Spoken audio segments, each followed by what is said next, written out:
नमस्कार दोस्तों, मैं राहुल एक बार फिर से आप सभी का हार्दिक अभिनंदन करता हूं। दोस्तों, आज हम बात करेंगे कलयुग के आरंभ की कि कलयुग कब और कैसे आरंभ हुआ इस धरती पर इससे पहले दोस्तों, अगर अभी तक आपने हमारा चैनल सब्सक्राइब नहीं किया है तो प्लीज़ कर लो दोस्तों, क्योंकि ये बिल्कुल निःशुल्क है, बिल्कुल फ्री है दोस्तों। इसके लिए आपको कोई भी चार्ज या शुल्क नहीं देना होता मित्रों।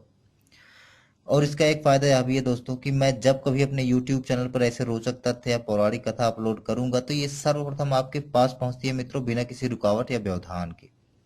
तो दोस्तों, अगर अभी तक आपने हमारा चैनल सब्सक्राइब नहीं किया है तो वीडियो के नीचे एक रेड कलर की बटन है जिस पे सब्सक्राइब लिखा हुआ है, उस पर क्लिक करके हमारा चैनल सब्सक्राइब जरूर करें। तो दोस्तों, आइए जानते हैं इस कथा के बारे में। दोस्तों, क्या आपने कभी सोचा है कि आखिर कलयुग का आगमन इस धरती में कैसे और क्यों हुआ? कलयुग के कारण ही धरती पर मानव ही मानव से लड़ रहा है तथा हर जगह बुराई व्याप्त है। आज हर कोई अपने हित को ध्यान में रखकर मानवता को शर्मसार कर रहा है मित्रों। महाभारत ग्रंथ के मौसल पर्व के अनुसार, जब महाभारत के युद्ध में कौरवों के हार के बाद पांडवों ने हस्तिनापुर का राज्य संभाला, लेकिन महाभारत युद्ध के बाद अनेक अप्रिय घटना घटने लगी तथा महाभारत युद्ध के बाद कृष्ण द्वारिका चले आए। दोस्तों, यादव राजकुमार धर्म का मार्ग छोड़ अधर्म के मार्ग पर चल दिए तथा मांस मदिरा का सेवन करने लगे। दोस्तों, जिसका परिणाम यह हुआ कि सभी यादव आपस में ही लड़कर मर गए, जिनमें कृष्ण के पुत्र साम भी थे दोस्तों। दोस्तों, इसके बाद बलराम ने एक नदी के तट पर जाकर ध्यान मुद्रा में लीन होकर अपने प्राण त्यागे तथा एक शिकारी ने भगवान श्री कृष्ण के पैर के तलवे में हिरण के भ्रम में तीर मार दिया, जिस कारण भगवान श्री कृष्ण ने भी पृथ्वी छोड़कर बैकुंठ धाम को प्रस्थान कर दिया। दोस्तों, हस्तिनापुर से अर्जुन ने आकर उनका श्राद्ध किया। वह उनकी पत्नियां रुक्मणी और हेमवती आदि भगवान श्री कृष्ण के साथ ही सती हो गईं।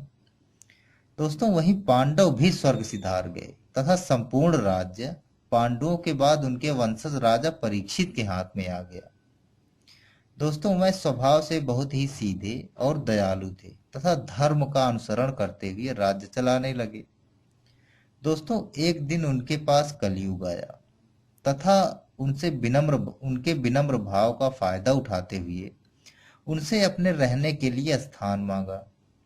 दोस्तों, राजा परीक्षित कलयुग से मनुष्य पर पड़ने वाले प्रभाव से परिचित थे, अतः उन्होंने कलयुग को इनकार कर दिया।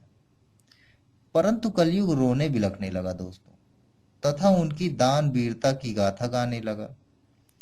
उसने बड़ी ही चालाकी से राजा परीक्षित से स्थान देने के लिए हामी भरवा ली दोस्तों।